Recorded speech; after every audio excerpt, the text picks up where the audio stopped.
my calculations are correct, when this baby hits 88 miles per hour, you're gonna see some serious It has begun! Calm down, Doctor. Now is not the time for fear. Time to misbehave. Give them nothing, but take from them everything! Program complete. Enter when ready. Greetings once again, my friends, and welcome back to Geek News Movie Night, where we discuss we take a movie, we analyze it, we dissect it. Usually the case is that one of us is brand spanking new to the film while the other one isn't, but sometimes we've had both be brand spanking new, and we have fun discussing all aspects of the film. I am your host, Adam Mickelson, aka Drac. I hope everybody's having an awesome day or night when you're listening to this. And joining me is my official Xenomorph correspondent and analyst, Alex the Shadow Blazer. Alex, it's time to dissect yet another alien corpse. But the question is, are we truly ready for this particular corpse? I think we're as ready as we'll ever be. So, for those who are joining us brand new, I have never seen the Alien films, whereas Alex, being our Xenomorph correspondent, he has seen them all, and he has been able to follow the continuity. The only thing I think we've had to clarify is that where you've seen all the movies, you haven't necessarily played all of the games, because I know for a fact that like you've played things like Alien Isolation, but then somebody actually did ask if you had played, for example, the Alien versus Predator beat 'em up, and I think you hadn't, right? No. The only Alien game I've played is Isolation. I haven't played any of the others. So at that point, like you are good as far as the films are concerned, but it's a little fishy when it comes, or it's a little murky when it comes to the games. Now, for me, never seen them, and so if you guys haven't seen these already, we have our previous reviews of the first two Alien films that were done. So we have Ridley Scott's original Alien. And then we have James Cameron's acclaimed Aliens. And now, I knew this was going to happen, Alex, the second that we got back, that we got this far. I just don't think I truly understood how far we had to fall in order to get to this point. Because tonight we are discussing Alien 3. Is it Alien or is it Aliens? Alien 3. Yeah, or you could call it Alien Cubed, because, it's got the little exponent. It actually does. Yeah, I didn't think about it, but yeah, it does have the superscript there. Alien 3, Alien Cubed, Alien to the third, however you want to say it. Yep. Also to be clear, specifically, and thankfully, we don't have to deal with this anymore, because after this, we get subtitles. So... Yeah.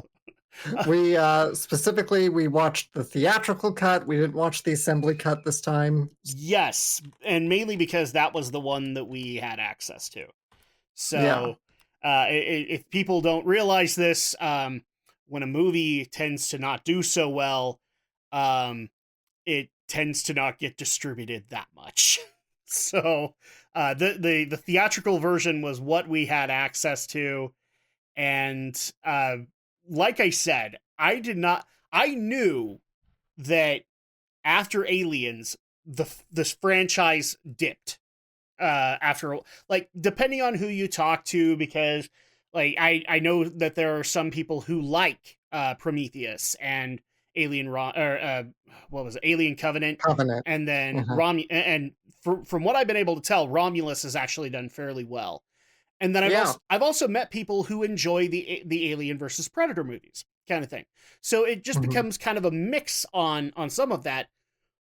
But one thing universally that I've come to know from everybody, Alien 3 and the following movie, Alien Resurrection, not many fans of those particular films. So I was a little worried walking into this one, and I made mention of that to you, did I not, Alex? I think you did. But yes. I've also said it too, that the franchise kind of dips from here. Well, and I think you even had mentioned, like, you were not a fan of Alien 3 or Resurrection, if I remember. Or Resurrection, yeah, really. I love the first two, but I'm pretty much, I guess, kind of in the majority where I think the first two are great. Everything after is pretty bad. Yeah. And I was just like, okay, well, it can't be, like I've seen truly bad films. It can't be that bad. Yeah, I didn't know how deep the hole actually was. Maybe I should have thrown a pebble in and figured that out. But really quick before we get too far into this, we're gonna do a quick synopsis on the film, just to bring people up to speed. So, give me a second to do my movie voice, Alex. Ellen Ripley is the only survivor when she crash lands on Fiorina 161, a bleak wasteland inhabited by former inmates of the planet's maximum security prison. Once again, Ripley must face skepticism and the alien as it hunts down the prisoners and guards. Without weapons or modern technology of any kind, Ripley leads the men into battle against the terrifying creature. And that's already the funniest thing about this is, like, you think it's not just that it's a bad movie. I honestly don't think they had enough of a leg to stand on when it came to this film, because you look at the premise of it and it actually is really good. Ripley ends up on a prison planet and the alien followed her. And so now basically all you've done is you've created this whole new smorgasbord for xenomorphs to kill.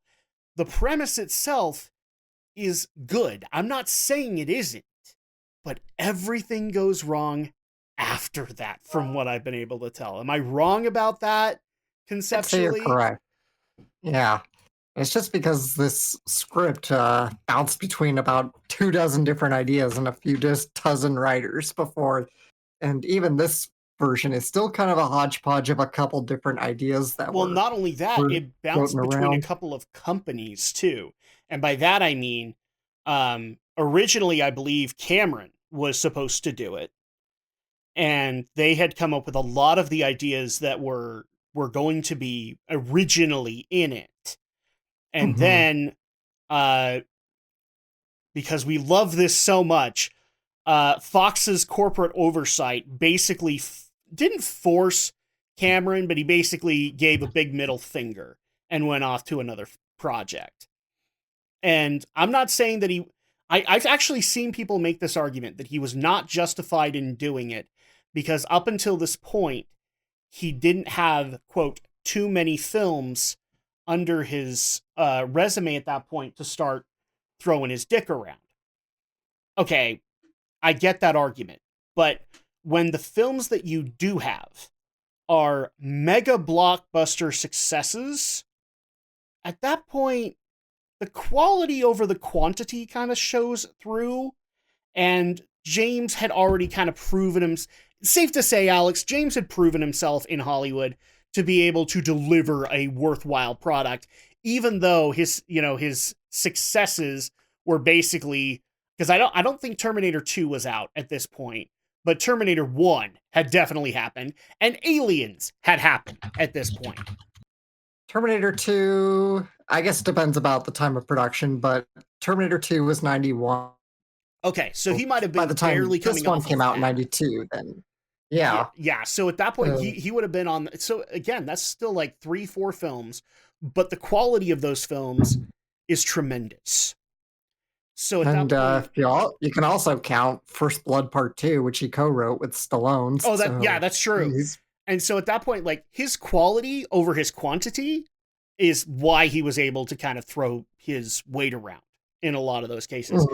And frankly, after doing my homework, after seeing the film itself, he was justified as far as I'm concerned, because the level of corporate oversight that was going on, I'd be pissed at it too, because they were basically running rickshot over everything. They really just, because where the one thing I've kind of noticed between all of them is, three just in film, trilogies are a good way to kind of go. You don't want to, like, I know that you have like Jason 6 or whatever, or Texas Chainsaw Massacre 7 or whatnot, but most of the time in film, trilogies are kind of the way to go. And Mhm. a lot of the stuff that was being written it had finality to it. And Fox apparently didn't like that in the slightest. They wanted to keep this shit going as long as they could because much like Disney and other companies, you milk that shit for all it's worth, right? Yeah. So Cameron walks out. Apparently Ridley's company wanted back in, and they had proposed an idea that also played into some of the things that went into the storyline here. And the same thing happened. They got the same corporate oversight.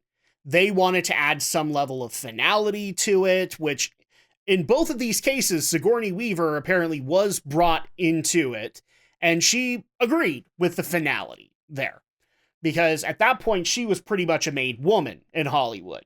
And so she Yeah. didn't want to be a Ellen Ripley forever, which is understandable. But I do have complaints for Ellen Ripley or for Sigourney Weaver, just a little bit. We'll get there. But same situation. And then it ended up in the hands of one David Fincher. Now, David Fincher didn't have a resume. Not true. He did. Oh, So Fincher, did he have like TV episodes and stuff like that? Because from what I understand, he was pretty much unknown when he walked onto this he, project.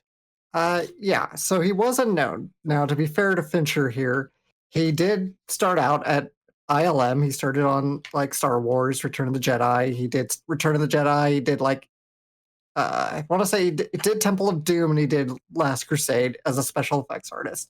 Okay. Then he had a pretty extensive run of doing music videos. So he wasn't like a feature film, veteran here, but it's not like he was completely green either. So he had experience. He had some experience, just not as much compared to say James Cameron or even Ridley Scott at this point.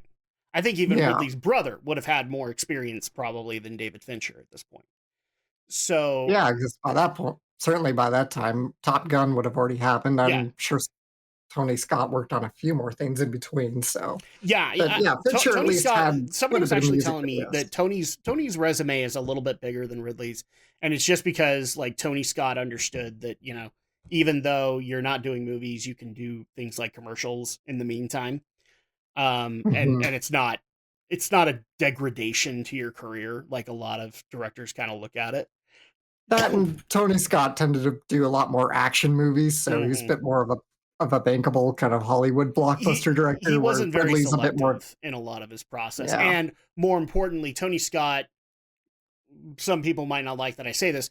Tony Scott knew where his strength was, so at that point he played to it. Ridley, I think he does know where his strength lies, but it took him a little bit longer to figure it out. And so he was a lot more selective in that process, and thus why we see more from Tony Scott than we do from Ridley.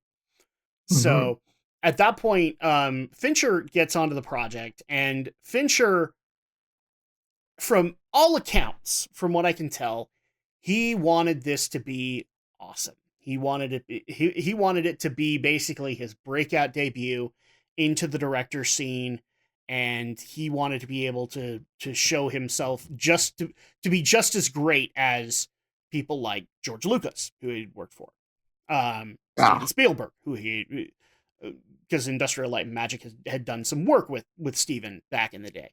He wanted to be able to have a lot of that stuff, and so he basically approached this project very much as a perfectionist, and he wanted to make sure that his overall vision was adhered to. And strangely enough, a lot of the corporate oversight he somehow was able to avoid. Because not really, actually, not from what I've read. It sounds like Fox was very meddlesome with Fincher. From what I can tell, like the arguments between Fincher and the company versus Cameron and the company, they weren't as big. And maybe that's just because of where Fincher's career was at that point. But clarify this for us. So it definitely seems like at least Fox, I can't speak for Brandywine, which is the other main production house behind it, but 20th Century Fox was pretty meddlesome by the sound of it. Like constantly demanding things. They also started this movie without, again, locking the script down. They didn't have a solid concept, and they kept. You've probably read this trivia too. That one of the original ideas, which is kind of what we see a bit in this final, was like a big wood planet that was like a monastery. Yeah, which yeah. is, again, That was kinda- the Cameron idea. He wanted to do like this monastery of space monks, and then Ridley's company, I guess, merged that idea into the prison, and then somebody Fincher else came up liked with the that. prison. Yeah, it's weird because so much got changed in this script over time. Yeah, and Fox kept wanting to do this whole wood planet thing, and they even started building the set for it before even committing to it. And Fincher was the one who really wanted to renege on the whole wood planet because, which I can't disagree here, because it's alien. It's very supposed to be kind of grungy, industrial, cyberpunkish. Right. A wood planet is just kind of silly in this universe. So yes, yeah. So again, Fox kind of just started running the ball here without having a solid idea. So and what made Fincher's it worse is that if you've listened to Cameron interview, like it almost sounded like because of this whole space monastery thing, he wanted to make this like a space wushu kind of film and have. I don't think it was Cameron's idea. I don't know who came up with the whole monastery. Yeah, whoever did that, they wanted to actually. Because like when I was reading it, I'm like, they wanted to make a xenomorph equivalent of Crouching Tiger, Hidden Dragon. Are you fucking kidding me? That would have been the stupidest thing ever. I'm not quite sure that was the case. It's just like I said, they went through so many drafts, so many ideas, a bunch of different writers, and again, they just started spending money on making this thing happen before they had a solid idea. So and you mentioned the set designs. Believe it or not, the crews were pissed at Fox on this one as well because they were overseeing the production of said sets. And they were getting up in their faces too, because they were creating last minute changes for them. What we're trying to say is Fox executives were not liked on the set of this film, ever. Yeah. So Fincher hates this movie so much. That's why it's called an assembly cut, the full version, rather than a director's cut. Well, he's disowned it, ultimately. Yeah, he's disowned it. But one of my favorite things is, I guess during the post-production of this film, the LA riots were happening, and Fincher was like hoping, oh, please let them burn down the building with all the negatives. Yes. Please just let them destroy it. And actually, he's gone into interviews cursing the riots for not doing it. Much fun. And that's funny because like some of the set people hated him for it, but he's just like, it's nothing against you. It's that this was just horrible. I think the only person, and this is the funniest thing ever, the only person that I've seen that walked away from this film, and I'm not saying they have good memories, but they basically looked at this for what it was, is, I can't ever remember the guy's name. He plays Tywin Lannister in Game of Thrones, but he was the doctor in this film. Right. Because it was one of his first film appearances. And the only reason I'm saying he doesn't look at it badly, he looks at it as like another project. And he doesn't hate anybody for what they did for this. He doesn't even hate Fincher. He actually he's gone on the record numerous times saying if Fincher asked him to participate in a project, he would gladly go and check into the project and see what it was. Because he didn't have a problem with Fincher. He didn't have a problem with anybody.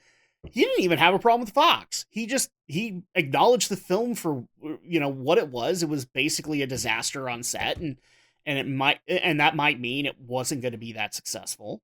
And he was okay with it, and he just moved on. Yeah. Thing. Whereas if you talk to who was it, Michael Biehn, the guy who played the Hicks, he played Hicks in Aliens. He doesn't have good things to say about this, for good reason. Yeah. You talk to Sigourney, she doesn't have good things to say about this film. Yeah. He's like the only one that walked away and went, I don't hate it as much as everybody else does, Yeah. Well, even Cameron's kind of come around on it a little bit. He doesn't like it, but he does say it's got good style to it. So. Yes. And actually, Cameron's one of the few people that has proposed ideas amongst like Ridley Scott and others that have just been like, we should really do this right, but because Cameron is so busy, he obviously can't do the idea himself. So I guess much like with, because I think, yeah, he's involved with Alita, right? Because he helped Rodriguez find it. So at that point, he's got that kind of on the back burner too. It's like if he can find the right person to do Alien 3 and do it right, he would give it to them. So, so we've gone over a lot of the crews and everything like that. Sigourney was also a little bit of a problem because because she's the lead, she was being handed a lot of these scripts. And presumably in the earliest forms of it, back when Cameron had it, they had decided that Ellen Ripley should basically move to the side in favor of an action hero like Hicks. And just kind of be in the sidelines, maybe be, I think one of the ideas was that she was basically going to go and confront the company, so to speak, and get them to stop, trying to do this xenomorph research and stuff like that. But ultimately, Fox didn't like that idea because she's the lead, right? They wanted her to... And she's a bankable star at this point. What was that? And she's a bankable star, especially by this point, by Alien 3. And more importantly, she was a popular female star in their payroll, because a lot of people don't realize this. The way the studios worked was still kind of in ways like the archaic studio system. They wanted to be able to have their dedicated actors that everybody knew that worked for them. So like, if, for example, Sigourney Weaver has this marquee value, right? Well, they wanted to basically make it so that everything Sigourney did was a Fox film kind of thing, so that you could then make Sigourney Weaver synonymous with the Fox brand. And this was also the point where that was not happening. It was actually starting to be a regular thing for other actors to be able to work with other studios based on the projects. And in case you guys don't realize this, Sigourney Weaver had garnered quite a bit of popularity at this point. If not just from being Ellen Ripley, she was also in the Ghostbusters films at that point. She had a couple of other films on her resume. She was up there when it came to like prolific actresses at this time. And so she was being handed a lot of roles that at that point would have been ideal for a woman in her status to be taking on. The way that a lot of people have kind of described this is that she was basically getting the same level of status as, say, a Meryl Streep around that time, or because I think Basic Instinct would have been something that had happened, like a Sharon Stone or a Julia Roberts in the 90s kind of thing. Yeah, for sure. And so she wanted to ease into that role. She didn't want to just be Ellen Ripley the entire time, which is understandable because typecasting happens. But when Fox basically decided that they wanted to keep Ellen Ripley and they wanted to keep her as the main character, Sigourney basically pulled the kill switch. Literally, she wanted Ripley dead at the end of this film. Yeah. Which to me was also just an arrow to the heart kind of decision, because this, like, just look at gaming legacy and what Ellen Ripley has done in that regard. The fact that Sigourney wanted out of this, and in majority, like, this is one of the things that her current career latches onto so much. It just seems like the stupidest idea to want to end it, especially for something as petty as, like, I want to be able to get Meryl Streep's roles. That's my opinion. Because the way I look at it is, if I'm an actor, I want to get whatever roles I can get, right? And maybe if that means that I have to go be the female action star, then what's the problem? Well, I don't blame her, though. She, again, wanted to move on from the role. I do definitely think that her ego was probably not helping her in this regard. maybe, but I don't hate the death of Ripley at the end of this movie. I think if it had only truly been, say, 3 films and they just decided that was it and we weren't going to do any more, it would have been a satisfying way to end a trilogy. No, Like as far as like story wise, I don't necessarily hate the death either. I just hate that it came down to something so petty as I don't want to be the main character. Well, too bad you're the main character. Well, fuck you, I'm gonna die. That's the thing that kind of wrecks it for me. Because of the backstage stuff. But overall story wise, no, it actually makes a lot of sense. Because I mean I do have questions on why the death was necessary, but obviously we'll get there. But you brought up some trivia, so I actually kind of want to, if you don't mind, I want to get into some of this stuff because it actually does kind of describe a lot of the shit that we're going over. So first things first, I want to go into is first-time director David Fincher has 100% disowned this film, stating in an interview with The Guardian, I had to work on it for 2 years. I got fired off of it 3 times. No, actually 4 times. Because I've seen clarification interviews 4 times. And I had to fight for every single thing. No one hated it more than me. To this day, no one hates it more than me. He cited constant studio interference during production and actually walked out when the studio rejected his initial cut and ordered extensive reshoots. He was not involved in the final cut, but his initial rough cut later became the basis for the, quote, as you mentioned, assembly cut, a longer version of the movie released on DVD in 2003. And also on Blu-ray in 2010. Although Fincher was asked to work on this assembly cut, he considered it, but eventually decided against it, giving supervising producer Charles de Lorizirica his blessing as long as it was not called a director's cut. With regards to the new version itself, he stated that he has no comments on it as he has never seen it. That's a damning thing right there. Yeah. If your director has never even seen what he worked on, whoo, that hurts. Yeah. So, yeah, so that kind of gives us a sense of how bad this actually worked out.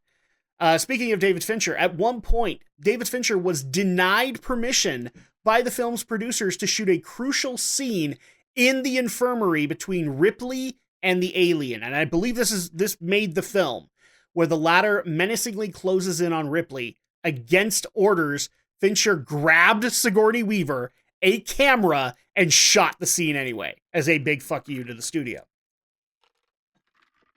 Nice. And this scene not only appears in the final cut, but also featured prominently in trailers, and many regard it as the movie's most iconic shot.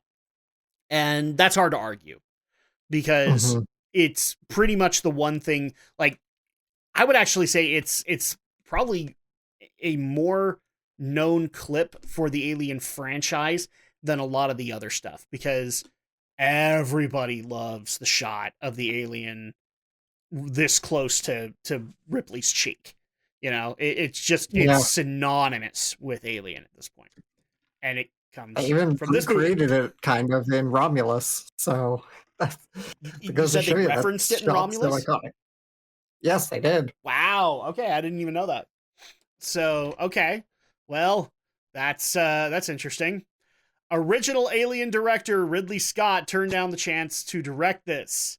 Scott and later Rennie Harlin both thought the third film should explore the origin of the xenomorph species, which, by the way, I agree with. Because that is, like, if you think about it, in these two films, the xenomorphs are the biggest fucking Gordian knot in the whole thing, and it would have been cool to have a movie that thoroughly explored them. And from what I've been able to tell, we really haven't had that. Even the new stuff doesn't do too much in that regard. They've basically created an origin, but it's not like an in-depth exploration of it. Because correct me if I'm wrong on this, Alex, but the way that everybody has basically told me is that you basically, like, the film goes in after the fact, after the xenomorphs have been created. So you don't see them being created.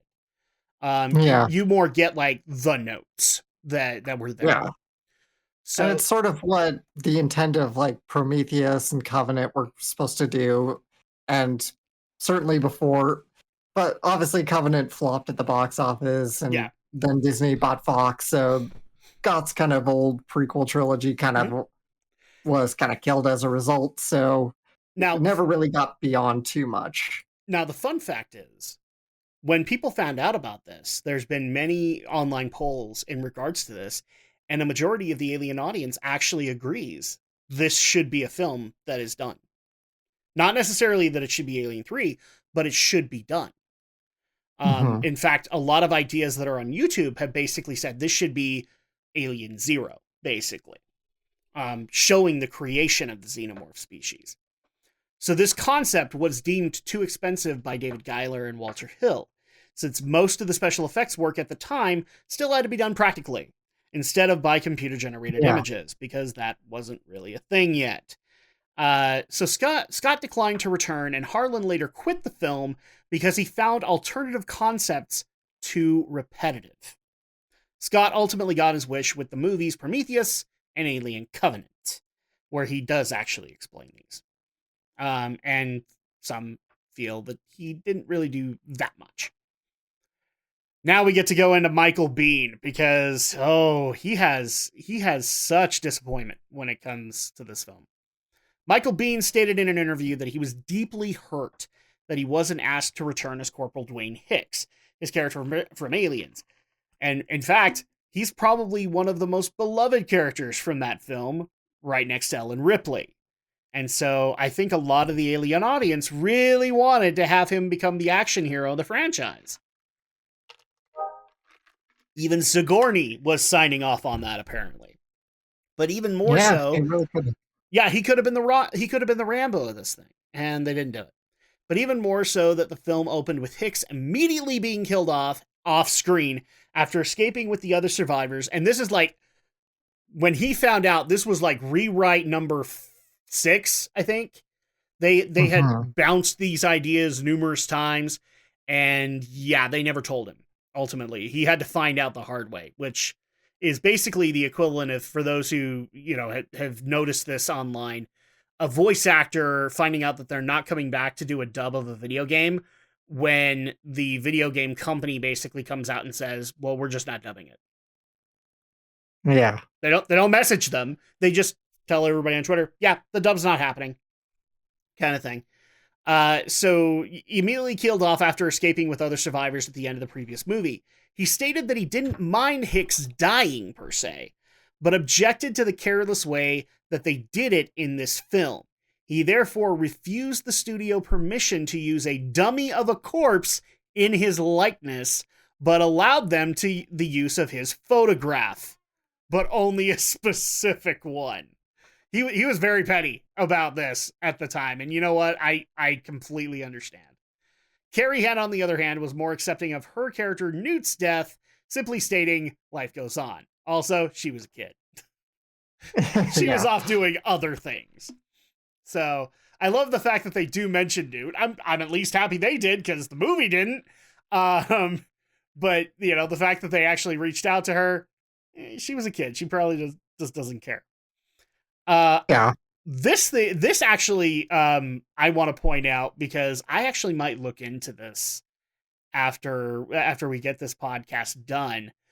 Both Michael Biehn and Lance Henriksen have done an audiobook, or recorded their characters in this audiobook based on one of the original ideas that was going to be done for Alien 3. And I want to find this thing. I was actually going to ask you if you knew what it was, but I want to find this, because I would actually like to see what they did, because from what I understand, both Lance Henriksen and Michael Biehn loved the idea, and this is the one that they would have ultimately gone behind to have pitched as Alien 3. So, I want to listen to this audiobook now, just to see like what the idea was. And finally, the original budget was $45 million, which included Sigourney Weaver's fee of $5.5 million. The budget soon spiraled, however, with first Rennie Harlin and then Vincent Ward both quitting as director during pre-production, and several millions already spent before novice film director David Fincher came on board. Filming in London's Pinewood Studios also became increasingly more expensive due to an unfavorable exchange rate of pounds to dollars at the time. Extensive rounds of reshoots, especially a last-minute shoot to alter the finale of the film, which was deemed to be too similar to Terminator 2 Judgment Day. And believe it or not, Cameron,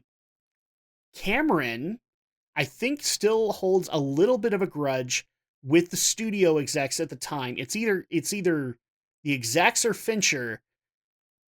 He doesn't hold this grudge now, but he did then, saying it was an insult to Judgment Day and what they were going to do with Terminator 2, or what they did with Terminator 2. Now, he's gotten over this since then, but I mean, if you look, it's hard to argue that this isn't basically ripping off Judgment Day the way it ends. Yeah.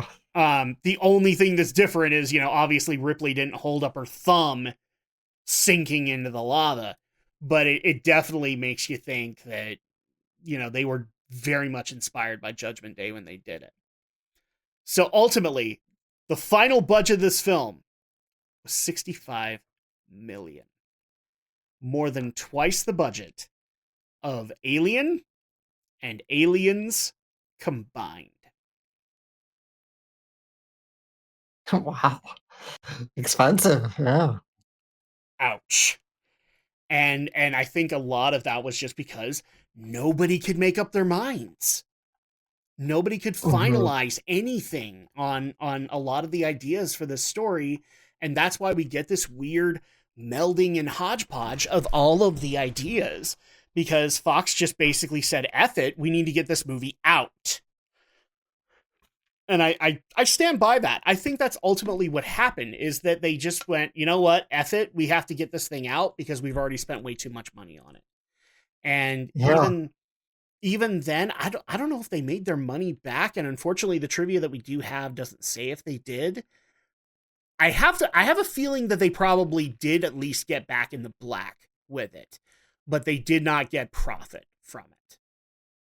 Because I think it did okay in the States, but it ended up doing better overseas. Yes, that's what I've read, is that domestically, horrible. Internationally, did a lot better, but not to the point where it earned solid profit. So at that point, that entirely makes sense as far as from what I can tell. And so that being said, with some of the trivia that we've gone into it, we've already hammered this film into the ground so much. Let's step away from the negatives just for a second, Alex. What do we like about this film? I do think it's a pretty stylish film. Yes. Especially for, again, a director who's mostly come out of music videos, right? It definitely has a good, solid vision for it. He definitely has a solid, look and feel to the movie that he gives, that Fincher is able to apply, especially considering the movie was pretty much always in flux and everything kept changing on him. The fact that he was able to at least get it done, get it put together, I think is something of a miracle. Yes. So it definitely has a good look to it. The cast is really solid. It's a really well done, really well acted film. I do find it funny that out of returning actors that came back for this thing, and considering that Lance Henriksen has come out and said a lot of the stuff that he didn't like with what they did with Alien 3, I am so surprised he came back and did a cameo at the end of the film. And I'm also happy because that's basically made him synonymous with the franchise.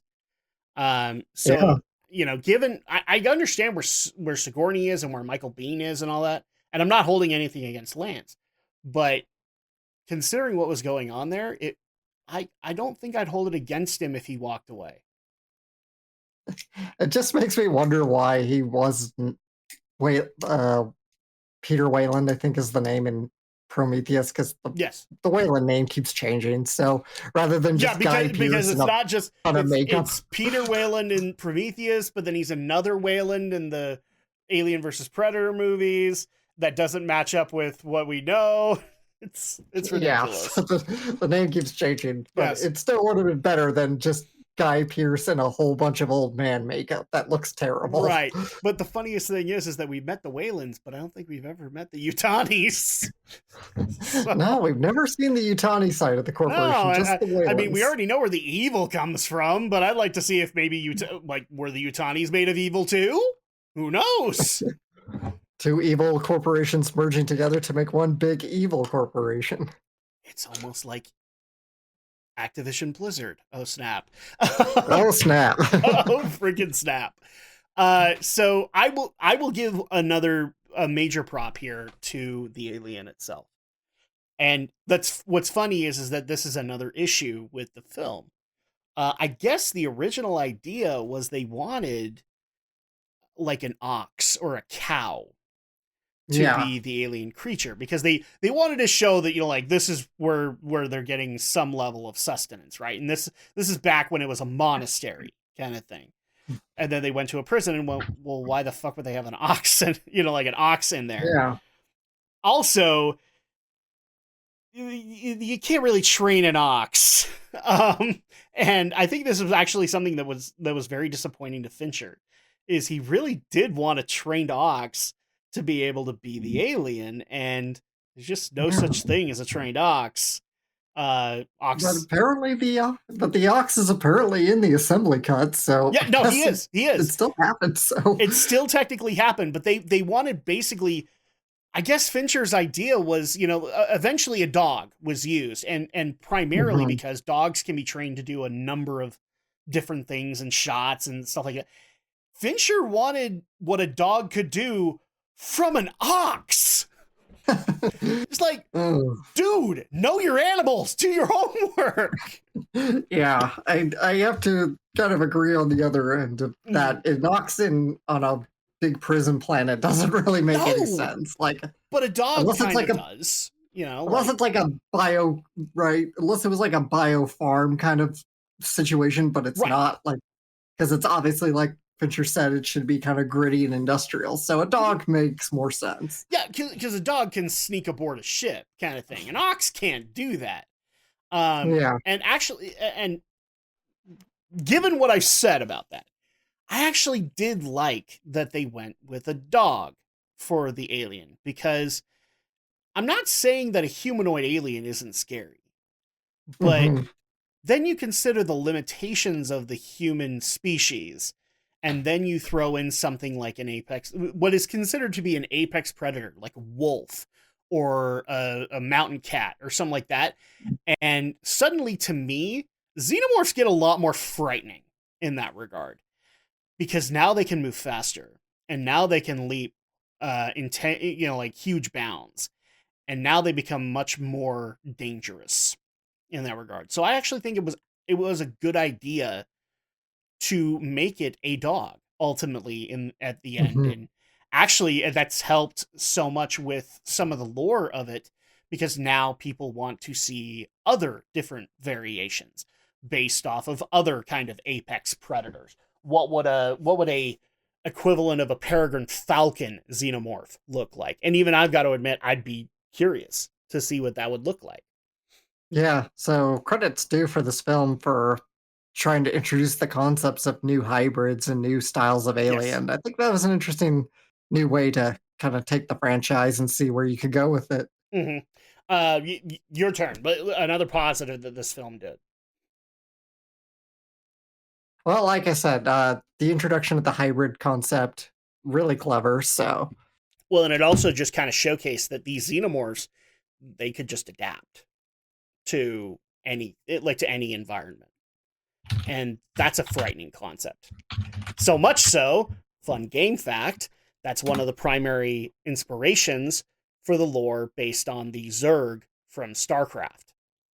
Is that the Zerg are an alien race that basically, once they get to a new planet, and let's just say it's got a colder climate than normal, well, all they have to do is eat the indigenous species, and they immediately evolve into being able to handle that climate better.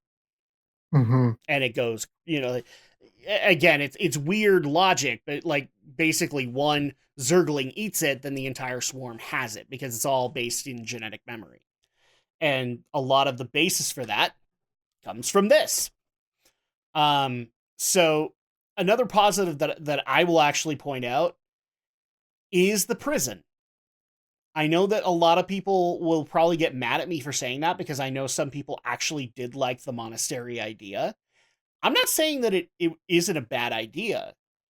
I just think a prison works a little bit better considering the ultra pessimistic lifestyle or environment that the Alien movies have provided so far. When I think Yeah, I could agree with that. monastery, I think inner peace. I think tranquility, and it just doesn't fit with it. Yeah, What are you going to I do? have Give to me ultra agree. pessimistic monks that hate corporations? Like it doesn't make sense. Yeah. So yeah, for that I would definitely agree that the prison is a pretty interesting concept. But the other thing that I like in adaptation with this is that the adaptation of religion. Because when you watch this film, the religion doesn't really make sense. But it would make sense if you were a prisoner who had been here for decades, if not longer than that, and Hmm. just kept adding shit on. And so Yeah. it's one of those weird deals where it's like a religion based in prison culture.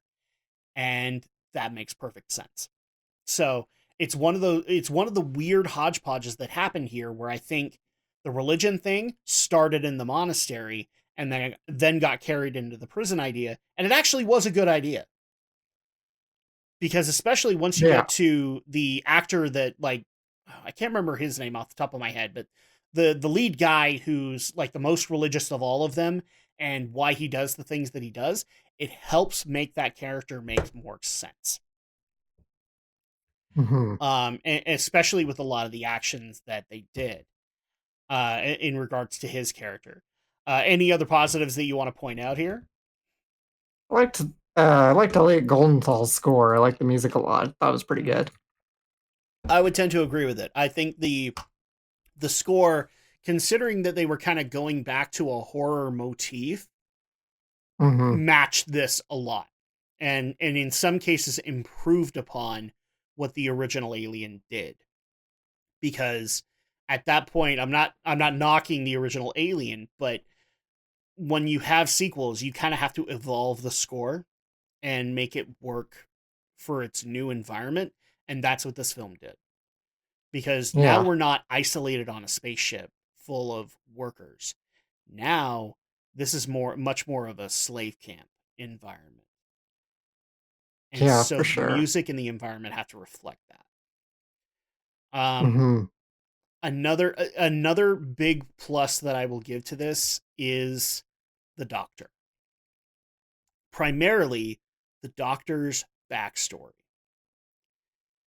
Because why would you like I've seen a lot of people ask this question, why would you put military men in a prison environment? And the Doctor's backstory makes that make sense. Yes, these are military men who have broken laws, and so it makes sense for them to be there. They're not necessarily going to fight that, and his only intention was to keep people alive, and that's in the end that's what they need him to do. Hmm. So I actually did like that it wasn't just that he was just assigned there. He felt he needed to be there. Yeah. It's weird to say that, but it makes sense that this is the person that the the correctional portion of the military would pick to go and run and go and be the doctor for this place, because they wouldn't Hmm. really have to worry about it. Charles Dance, that's the guy's name. Yeah. um so he plays the doctor, and I love the fact that they gave him that backstory because it makes Yeah. sense for where he is. Definitely. Yeah, I liked him a lot too. His character was Yeah. really interesting. He's actually one of the things that frustrates me because I think you could have kept him in the film a good half hour, 40 minutes before killing him. He Yeah. didn't, it feels like the only reason that he died was to set up that scene where the alien is right up in Ripley's face. And I think, honest to God, there were other ways to make that could have involved him staying alive, and then you could have had him die later on and had it have a little bit more meaning. Because in a lot of cases, when you look back on that, it just feels like, it's a horror movie. There are casualties in horror movies, except sometimes you can have them have more meaning. And they could have definitely done it with Charles Dance's character. But that's my personal opinion. So let's continue the ripping into this. Watching this film, what are the negatives that we have with it? Okay, the POV shots, the constant POV of the alien. Yes. First couple times I liked it. First couple times that was cool, but after a while it's just like, it's enough with the POV shots. Mm-hmm. Well, and especially since they're so freaking erratic. I don't know about you. I was having flashbacks to the Hunger Games and getting headaches from it. Oh yeah. Just because it's that shaky cam bullshit that when you see it twice, like 3 times at most, it has that effect. But then it starts to degrade after that, in my opinion. And that's exactly what happened here. And also, I've seen some other people make this distinction, and I think it's justified. Why do so many POV shots when it's very clear that this creature does not see the way that we do? Yeah. Why were they done the way they were and not like in some kind of form of infrared or ultraviolet or something like that? And it makes sense. Like, when you look at how the xenomorphs are supposed to look, like they have this big kind of thunderous helmet for a face. Where are the eyes? We don't know. And so at we that don't point, even know if it has eyes. We don't know if it can see or if it hunts purely by senses. Right. And so why wouldn't you make it look some weird way like ultraviolet to showcase that? It's a jarring aspect that kind of just takes you out of it because it makes you ask that question. So I agree on this one. There were way too many POV shots. And enough to a point where it almost just kind of becomes a gag in the film. Yeah, it really does. Because they just overuse it so much. One of my biggest negatives is a lot of the gaps when it comes to Ripley, because there's a lot of stuff, and I'm guaranteeing you that a lot of the explanations for a lot of the stuff ended up on the cutting room floor from all of the different story variations. Because like, you knew this when I was asking this, when I was doing this, when we were watching, I was asking questions all the freaking time of like, how on earth did a facehugger get in Newt's pod? Because we don't really see any evidence of acid damage or anything like that. It's just broken. Or how on earth do we constitute a cold for being, quote, pregnant with not just a regular run-of-the-mill xenomorph, but we know for a fact that it is a queen xenomorph? They don't explain any of this stuff, but maybe it's on the cutting room floor. So, potentially, yeah. Yeah.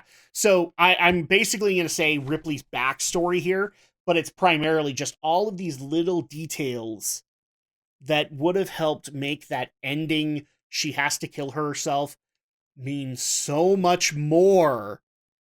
And because it was gone, the death feels kind of empty for it. But that's for me. What's another negative that you have? I mean, everybody obviously knows how just bad the alien does look when it, just not the close-up shots. The close-up shots are fine, but when they try to like blue screen it back into everything, and it looks just so bad. It looks so terrible.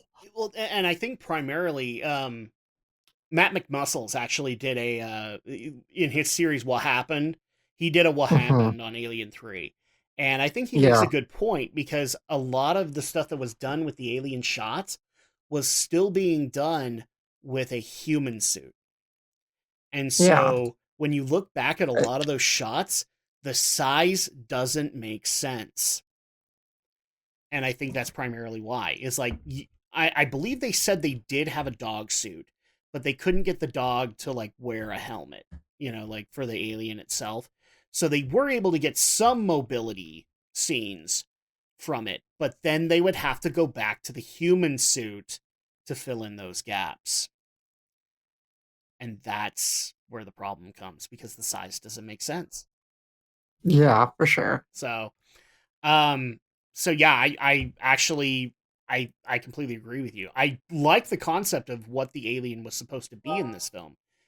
I just think because of their limitations, it didn't work out that way.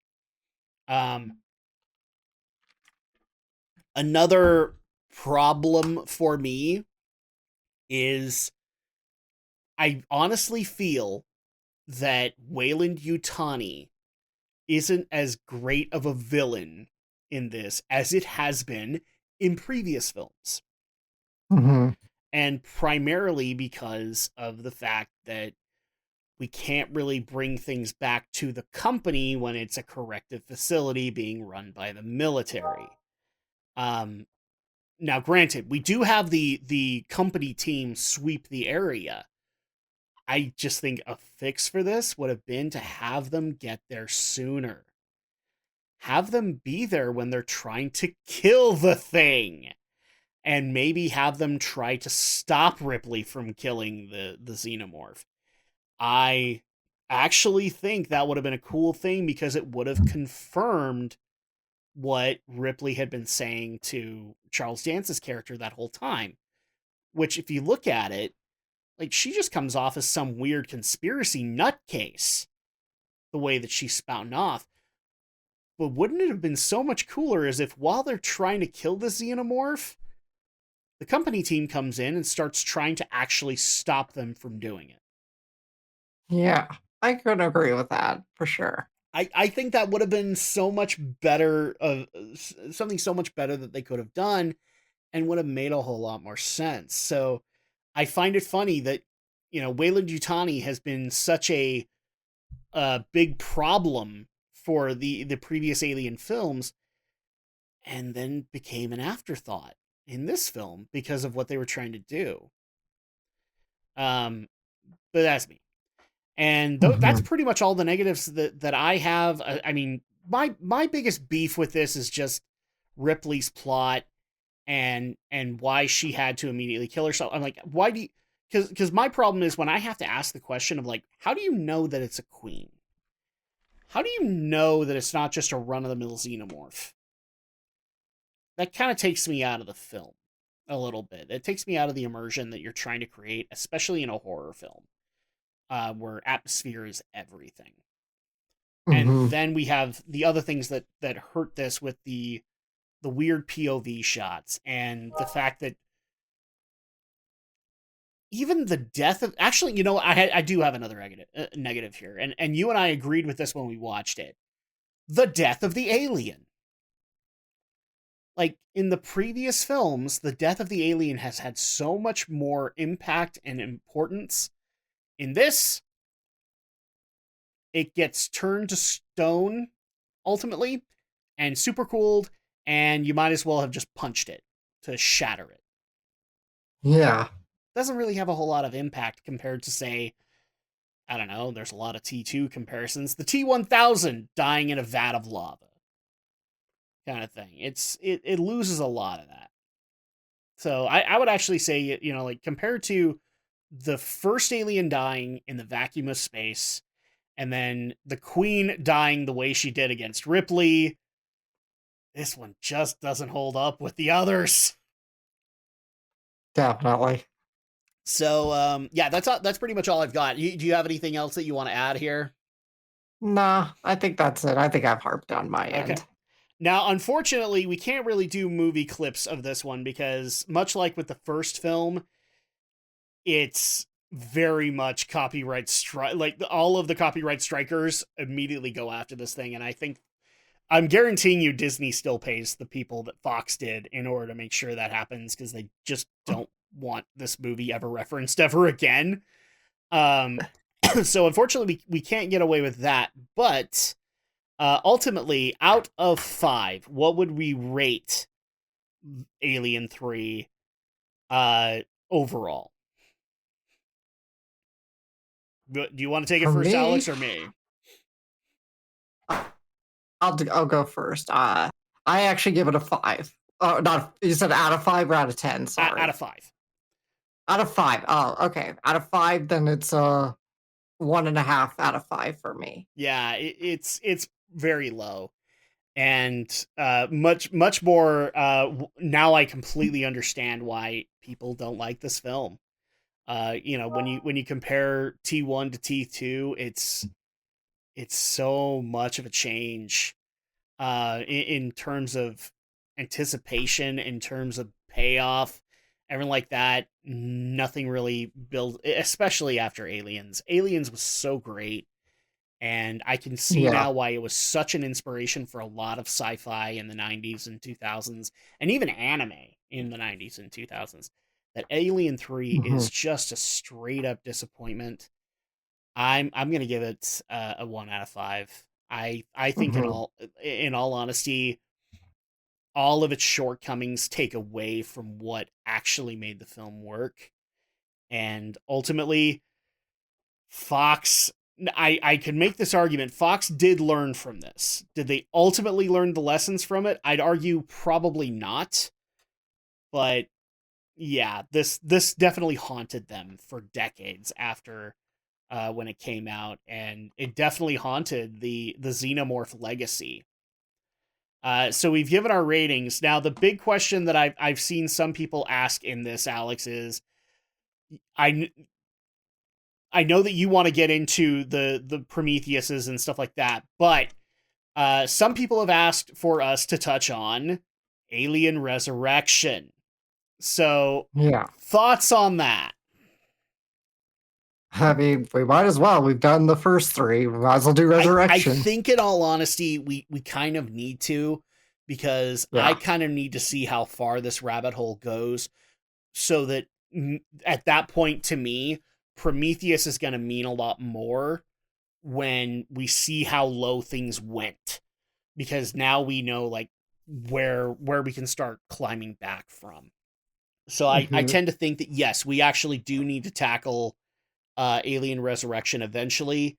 I don't know when that's going to be, whether or not it's going to be at the vacation. I don't know, but at least at this point, we have Alien 3 in the books, Alex.